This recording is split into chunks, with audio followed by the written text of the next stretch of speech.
Well, Russian penal authorities have confirmed that opposition leader Alexey Navalny has been moved from a prison east of Moscow. His lawyer says he lost touch with the jailed politician 10 days ago. Navalny had been held at a maximum security prison in the Vladimir region on charges he says are politically motivated. His lawyer was told by a court on Friday that Navalny had been moved. Allies of the politician in several Western countries have expressed concerns about his whereabouts. DW Russia analyst Konstantin Egert joins us from the Lithuanian capital, Vilnius. Welcome back, Konstantin. How unusual is it for Russian political prisoners to be shuffled around in the system like this?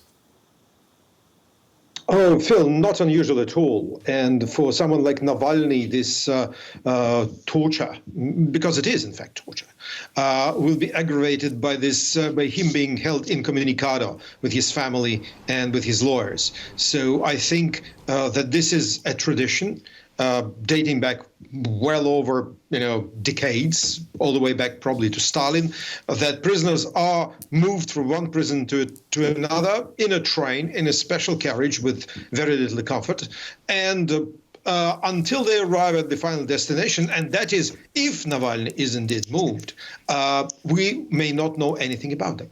Right. So this is part of the game, if I can put it that way, that his lawyers would be expecting. Yes, absolutely. Navalny is one of the top political prisoners in Russia and probably one of the most famous in the world. Putin hates him. His appeal to a Putin-controlled court to reverse the sentence of 19 years for creating a so-called extremist entity has been heard and rejected. So he will be serving a 19-year sentence now. And because it is about extremism, which is a very, very heavy sort of crime in the Russian Penal Code, he may be moved to a maximum security, very harsh conditions prison.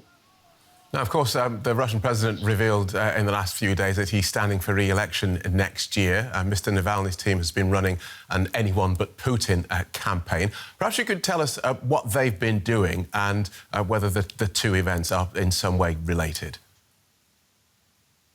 Well, first of all, Phil, we should call it the so-called elections because the result is predetermined. And the Navalny people, indeed, were trying to direct from abroad a campaign for people to vote for anyone but Putin. This is a strategy that may not work because generally the perception is that very few people will show up at the ballot boxes because everyone knows how this so-called election will end. But Putin may well be infuriated and may well want Navalny out of sight completely because he was held in a prison, well, fairly close to Moscow, 3 hours drive, 3-4 hours drive from Moscow. But I think that because of the extremism, quote unquote, sentence, he would have been sent out to somewhere in Siberia or wherever anyway, because that is considered to be a very heavy crime, officially. Thank you for that, Konstantin. DW Russia analyst Konstantin Egert.